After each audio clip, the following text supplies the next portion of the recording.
Hello বন্ধুরা, আমার চ্যানেলে আপনাদেরকে স্বাগত জানাই। আজ আমি মাছের মাথার টকের রেসিপি নিয়ে এসেছি। আমার বোনঝি মাছের মাথার টক খেতে খুব ভালোবাসে। তো যখন বানাচ্ছিলাম ও বলল, মাসি দাঁড়াও এটার একটা ভিডিও নিয়ে নিই। বলতে বলতে ও ভিডিও তুলতে শুরু করে দিল।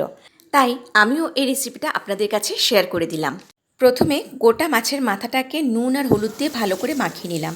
তারপরে কড়াইয়ে তেল দিয়ে মাছটাকে লাল লাল করে ভেজে তুলে নিলাম, মানে একটু কড়া কড়া করে ভেজে তুলে নিলাম। মাছের টকে একটু কড়া ভাজা খেতে ভালো লাগে।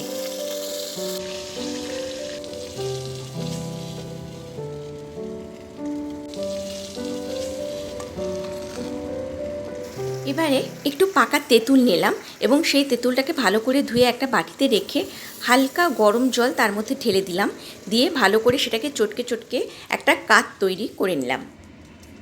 ওই কড়াইয়ে একটু পাঁচফোড়ন আর একটা গোটা শুকনো লঙ্কা দিয়ে ভালো করে ভেজে ওর মধ্যে তেঁতুলের জলটা বা কাঠটা একটু ছেঁকে দিয়ে দিলাম। ছাঁকলাম এই কারণে যাতে তেঁতুলের দানাগুলো না থাকে।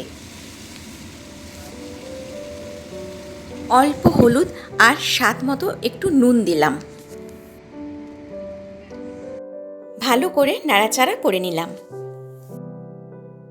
তারপর ফুটে এলে একটু লঙ্কা গুঁড়োও দিয়ে দিলাম। ভালো করে নেড়েচেড়ে নিলাম। এরপর আমি 2 চামচ চিনি দিলাম। আপনারা যেমন মিষ্টি খাবেন, যদি টকটা বেশি খান তাহলে চিনিটা কম দেবেন। এইভাবে চিনিটা আপনারা আপনাদের স্বাদ অনুযায়ী দিয়ে দেবেন। আমি এখানে 2 চামচ চিনি দিয়েছি।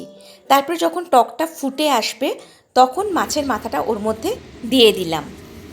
ভালো করে ফুটতে দিতে হবে আর মাছটাকে এপিট ওপিট করে ওই টকের মধ্যে ফুটিয়ে নিলাম, যাতে টকটা ভালো করে মাছের মধ্যে ঢুকে যায়। টকটা যখন ঘন ঘন হয়ে আসবে তখন গ্যাসটা বন্ধ করে নেবেন। আপনারা যদি মনে করেন আপনারা একটু পাতলা পাতলা খাবেন, আপনারা সেটাও করতে পারেন। রেডি মাছের টক।